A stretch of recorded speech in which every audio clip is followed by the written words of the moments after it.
What would you do if you opened your front door one morning and found an official-looking court summons taped to it? A summons accusing you of violating laws you never broke, threatening fines you can't afford, signed by a judge whose name you've never even heard before.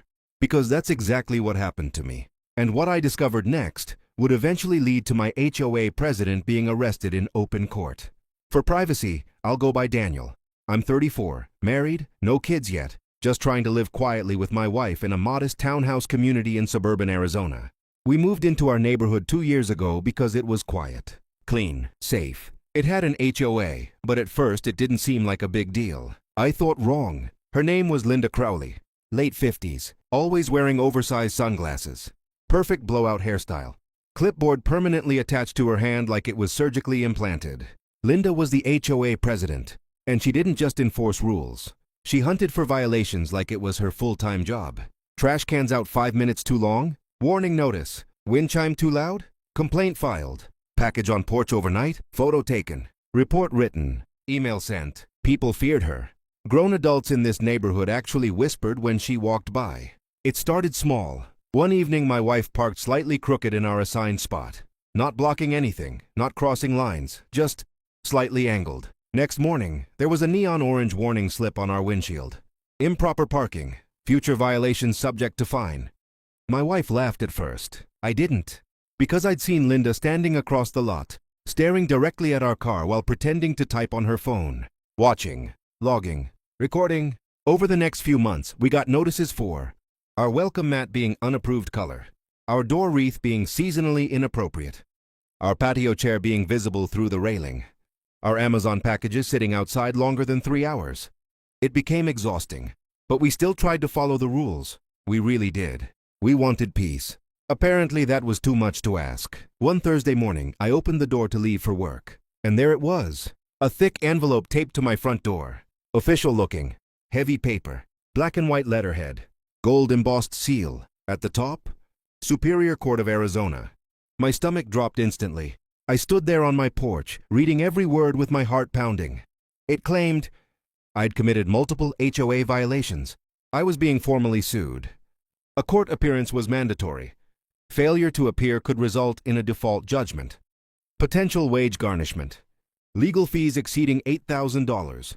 I reread it 3 times. My hands were shaking. My wife came to the door. She took one look at my face and said, "What's wrong?"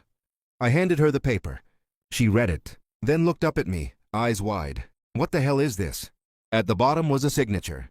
Judge Rebecca Montrose. And below that, Court Clerk T. Alvarez. It looked real, terrifyingly real. Court seal, case number, filing date, everything. I didn't go to work that morning. Instead, I sat at the kitchen table and called the courthouse number listed online. Not the number on the paper, the real number. The clerk answered. I gave her the case number. Silence. Typing. Then she said something that made my blood run cold. "Sir, that case number doesn't exist." I asked her to check again. She did. Same answer. No case filed under my name. No lawsuit. No summons. Then I asked the final question. "Does Judge Rebecca Montrose work there?" The clerk paused. "Sir, we've never had a judge by that name." That's when the reality hit me. Someone had gone through a lot of effort to make this look real. Someone wanted to scare me, threaten me, intimidate me. And there was only one person in this neighborhood obsessive enough to do something like that. Linda. Later that day, I talked to my neighbor Marcus. He listened quietly as I explained everything. Then he sighed and said something I'll never forget. "You're not the first." Marcus told me about 3 other residents who'd moved out within the past year. All after disputes with Linda. All after receiving legal threats. All terrified of court, fines, legal records. None of them fought back. They just left. Linda won. Every time. That night, I sat at the table with my wife. The fake summons between us. Anger replaced fear. I said, "She thinks we're going to be scared and leave." My wife nodded slowly. "So what are we going to do?" I looked at the paper again, then said quietly, "We're going to make sure she tries this in front of a real judge." What Linda didn't know was that forging court documents is a felony, and she just handed me the evidence. By the time I realized the court summons was fake, the fear had already done its damage. Sleepless nights, racing thoughts, a lingering feeling that someone was watching our house. But fear quickly turned into something else. Anger. Because Linda didn't just cross a line, she obliterated it. That weekend, I didn't relax. I researched. For hours, I learned that forging court documents isn't just unethical, it's a serious felony. Impersonating legal authority? Also a felony. Harassment? Coercion? Intimidation? All illegal. Every page I read made my jaw tighten. Because this wasn't a misunderstanding. This wasn't overzealous HOA enforcement. This was calculated psychological warfare. Marcus kept his word. 2 days later, he knocked on my door with someone behind him. A woman in her early 40s, nervous, quiet, eyes constantly scanning the street. "This is Jenna," Marcus said gently. She used to live 2 doors down. Jenna sat at our kitchen table and slowly slid a folder toward me. Inside were printed emails, HOA violation notices, threats, and at the bottom, a document nearly identical to mine. Fake court seal, fake case number, fake judge. Her hands trembled as she spoke. I thought my life was over. I thought I was about to lose everything. She moved out 2 months later, not because she wanted to, but because she was terrified. Over the next week, more stories surfaced. A retired veteran who received threatening legal letters after questioning HOA finances. A single mom accused of unapproved decorations who suddenly started getting legal warnings. A young couple who sold their home at a loss because they couldn't handle the pressure anymore. Every trail led back to one person, Linda. She wasn't enforcing rules. She was weaponizing fear. We decided to attend the next HOA meeting. The community room smelled like stale coffee and resentment. About 20 residents sat in folding chairs. Linda stood at the front, arms crossed, wearing a smug smile like she already knew she controlled the room. When she saw me, her expression didn't change. But her eyes did. They narrowed. During open comments, I stood. "Hi," I said calmly. "I have a question about legal enforcement procedures." Linda tilted her head slightly. "Of course you do," I continued. "If the HOA were to escalate violations to court, what would that process look like?" She didn't hesitate. "We work closely with legal counsel. Residents are formally notified when necessary." It was smooth, too smooth. Lies delivered confidently. As people filtered out, Linda approached me, close enough that I could smell her perfume. "You seem tense lately," she said sweetly. "I wonder why," I replied. She smiled wider. "Just make sure you stay compliant, Daniel. Life gets very complicated when people don't." It wasn't advice. It was a threat. That night, I installed a doorbell camera, then another camera on the back patio, then a small one inside pointing toward the front door. Not because I was paranoid, because I was preparing. 3 nights later at 12:43 a.m., my phone buzzed. Motion detected. Front door. I opened the camera feed, and there she was, Linda, standing on my porch, holding another envelope. The camera recorded everything. Her walking up, her glancing around, her carefully placing the envelope, her adjusting it so it would be seen clearly. And the best part? She wasn't wearing gloves. This one was even more aggressive. It claimed, immediate court appearance, allegations of harassment toward HOA leadership, restraining order request, threat of criminal charges, recommendation for immediate eviction proceedings. It was absurd. It was unhinged. It was criminal. My wife looked at me and said quietly, "She's trying to destroy us. Not our house, not our finances, our reputation, our peace, our sense of safety." That's when I stopped thinking of this as a dispute and started treating it as what it really was. A predator who had gotten away with it for too long. I contacted a local attorney specializing in harassment and fraud. I brought the original fake summons, the second envelope, the doorbell footage, statements from neighbors, emails from victims, HOA communication history. She watched the footage silently, then leaned back in her chair and said, "This is not just civil misconduct. This is criminal." The attorney explained something that changed everything. "You can report this now," she said. "But if you want real consequences, we document everything carefully. Not revenge, justice. The slow, undeniable kind.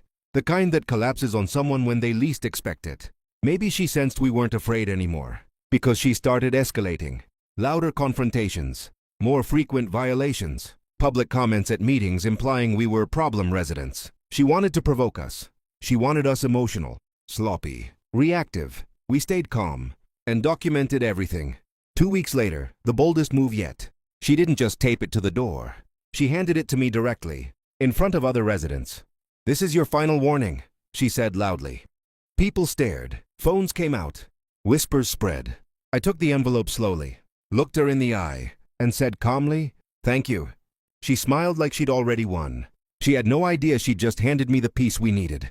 When I showed my attorney this newest document, she didn't just shake her head. She laughed. Not humor. A cold professional certainty. She's done. Because the latest document contained something Linda never intended. A detail. A mistake. A trace. And it was going to bring real law enforcement directly to her door. There's a moment in every confrontation when the power shifts. Not loudly, not dramatically, just subtly, quietly, almost invisibly. But once it shifts, it never goes back. Linda didn't know it yet, but she was already losing control. The document that finally broke everything open looked just as polished as the others. Same fake seal, same formatting, same intimidating language. But this time, she'd gotten careless. At the bottom of the page, beneath the fake clerk's signature, was something new. Printed via Crowley Property Solutions. Internal HOA Legal Services. Crowley. Her last name. She had accidentally left her business footer on a forged court document. The kind of mistake that happens when someone gets too confident. Too comfortable. Too convinced they're untouchable. My attorney stared at the footer for a long moment. Then she said quietly, "This is a gift. Not excitement. Not relief. Certainty." She explained that this changed everything. Before, we had strong evidence of harassment. Now, we had direct evidence connecting the forgeries to Linda personally. This wasn't circumstantial anymore. It was traceable. Provable. Damning. We didn't storm into a police station dramatically. No shouting. No emotional outburst. We walked in calmly. Organized binder. Chronological timeline. Video footage. Statements. Emails. Documents. Footers.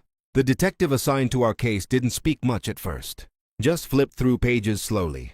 Then he stopped at the doorbell footage. Watched Linda approach. Watched her place the envelope.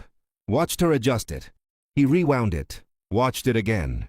Then he finally said, "How long has this been happening?" As the detective dug deeper, he uncovered something none of us expected. Complaints had been filed before. Not formal reports, but notes, calls, concerns. Residents who felt intimidated.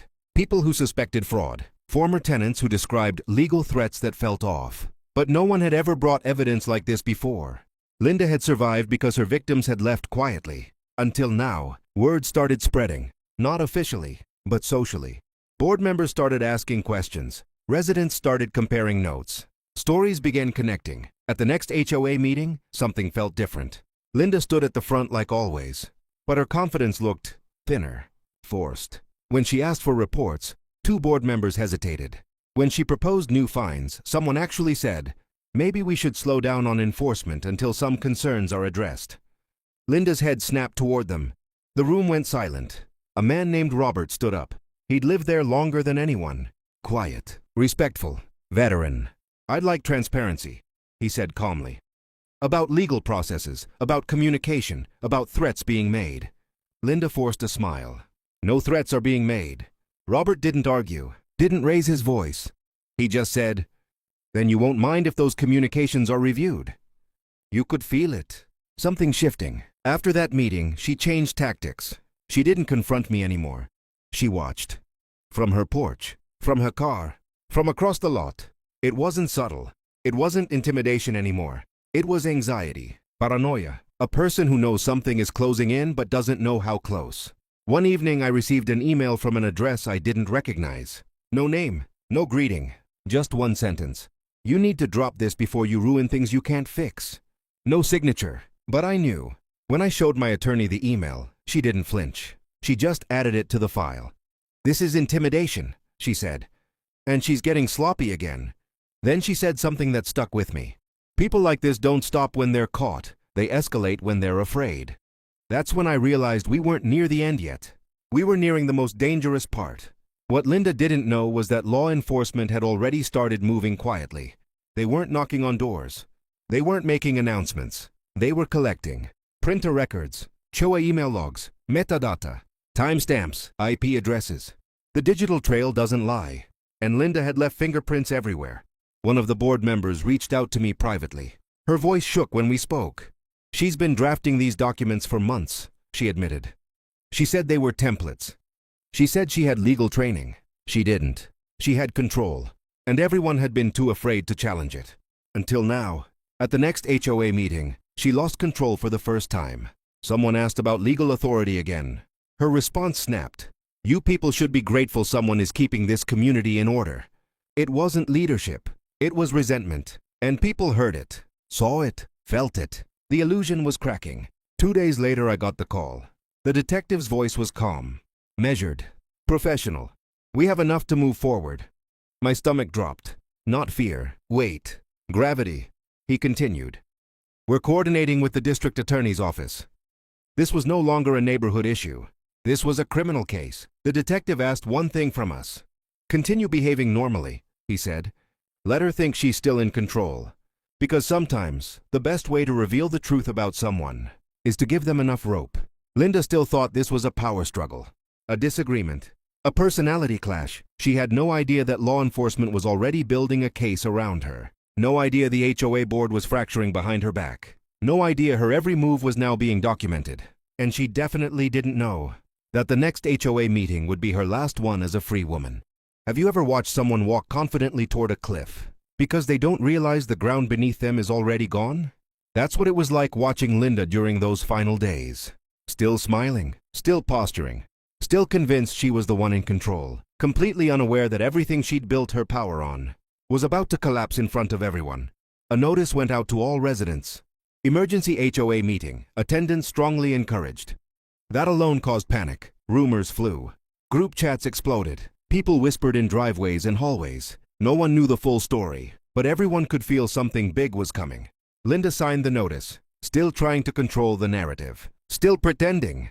The community room was packed. Not the usual 20 residents, more like 60. People stood against walls, phones out, eyes alert. Even the board looked tense. Linda stood at the front like always. Clipboard, posture, practiced smile. But something about her felt off. Her movements were sharper, her blinking faster, her patience thinner. You could almost see the anxiety vibrating beneath the surface. The vice president of the board, Angela, stood up before Linda could begin.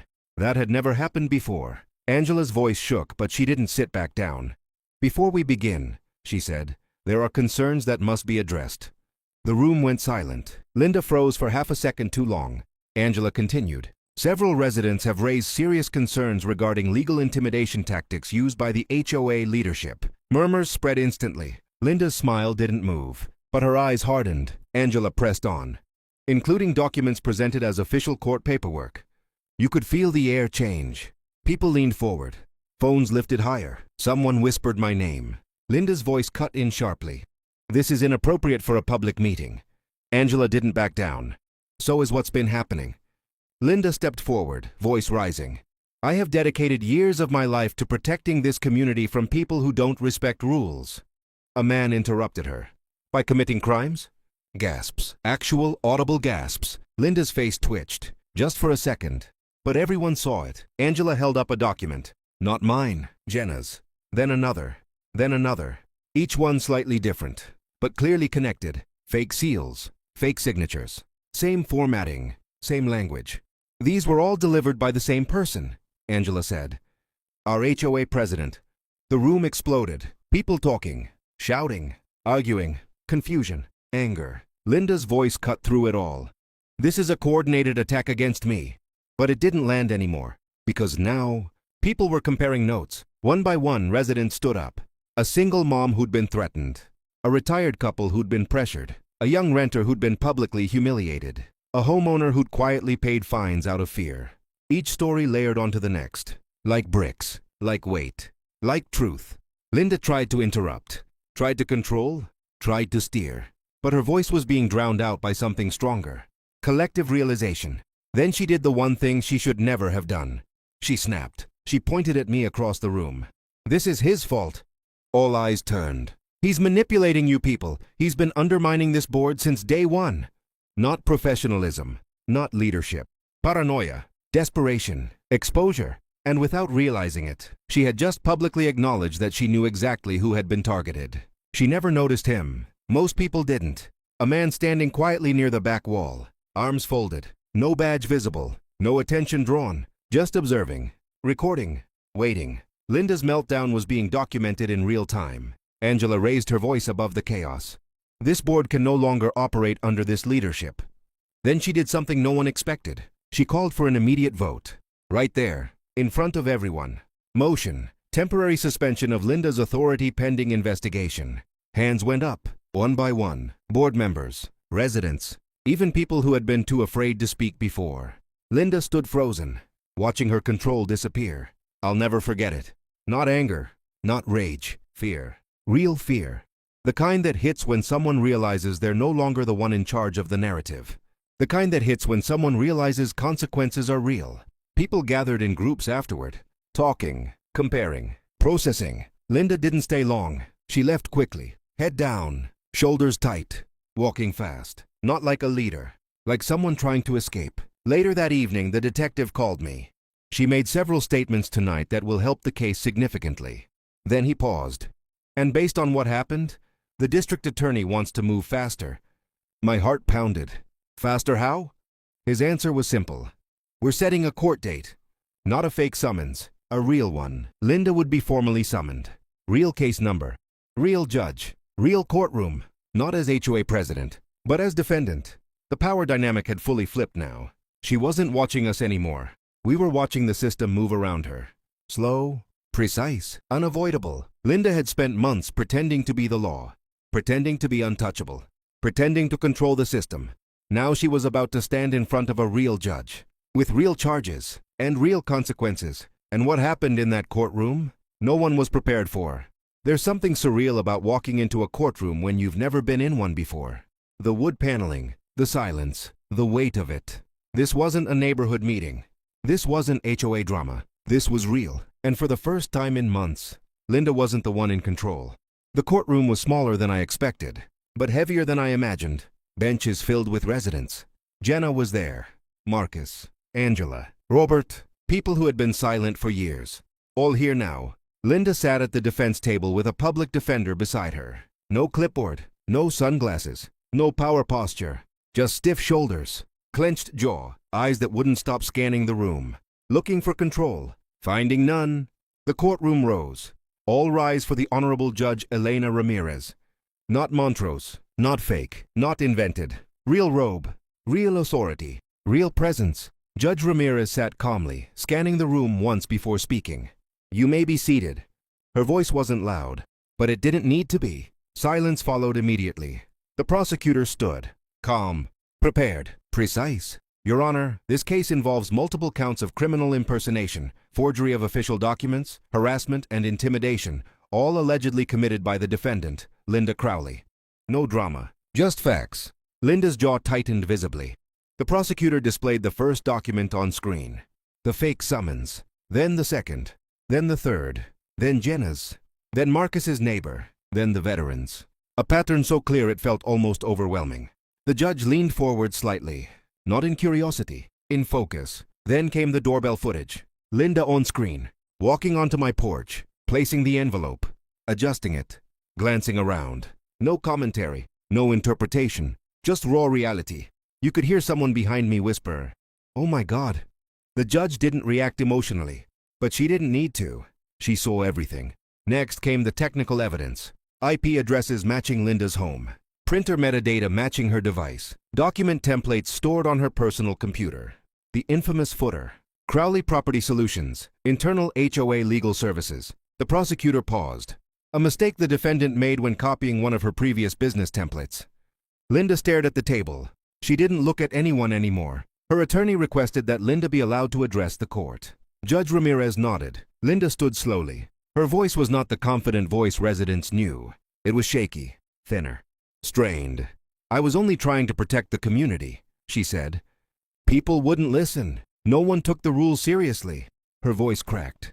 "I thought if they believed it was serious, they'd behave." A murmur spread. The judge raised one finger. Silence returned instantly. Then Judge Ramirez spoke. Calm, measured, sharp. "Ms. Crowley, what you are describing is not leadership." Pause. "It is manipulation." Another pause. "And what you did was not enforcement." Longer pause. "It was criminal." Linda's shoulders sagged. Not dramatically, not theatrically, but visibly, like someone who had been holding tension for months and suddenly had no reason to hold it anymore. Judge Ramirez leaned slightly forward. "You created fake court documents to intimidate your neighbors into silence. You impersonated legal authority to exert control. You caused real emotional harm. Then her voice sharpened slightly. You don't get to cosplay the justice system when it suits your ego. You could feel it ripple through the room. Validation, relief, justice, not vengeance, justice. The judge reviewed her notes one last time, then looked directly at Linda. Based on the evidence presented, I find probable cause for multiple criminal violations. Linda swallowed hard. The judge continued. Court officers? 2 uniformed deputies stepped forward. Linda's head snapped up. The judge didn't raise her voice. She didn't need to. You are to take Ms. Crowley into custody pending formal arraignment. Gasps. Hands to mouths. Tears. Linda froze. Actually froze. Her body didn't move at first. Then one deputy gently touched her arm. Ma'am, please stand. Slowly, Linda stood. Not as HOA president. Not as enforcer. Not as authority. But as a defendant in custody. Cuffs placed quietly. Professionally. Without drama. She didn't scream. Didn't argue. Didn't resist. She just looked around the room one final time. At the residents. At the people she had controlled. At the neighbors she had terrorized. No one looked away. Outside the courthouse, people stood together. Some hugged. Some cried. Some laughed quietly in disbelief. Jenna came up to me. Her eyes were wet. I thought no one would ever believe me, she said. I told her the truth. They believed you. They were just too scared before. She nodded. Thank you for not being. Months later, the HOA was restructured. New leadership, transparent processes, actual legal counsel. Rules became reasonable again. Meetings became collaborative. People started talking to each other without fear. The neighborhood felt lighter, safer, human again. One evening I sat on my porch with my wife. Sun setting, neighbors walking dogs, kids riding bikes. She leaned her head on my shoulder and said, You didn't just protect us, you protected everyone. I didn't feel like a hero. I felt like someone who simply refused to be intimidated. And sometimes, that's all it takes to collapse a tyrant. If you're watching this and you're dealing with someone who abuses power, someone who uses fear to control, someone who makes you feel small, know this. The system doesn't move fast, but when it moves correctly, it moves powerfully. Document everything. Stay calm. Tell the truth. Find allies, and don't let bullies convince you they're untouchable. Because they're not. Linda learned that the hard way. She tried to scare us with fake court papers, so we took her to real court instead. And the judge made sure. She walked out in handcuffs,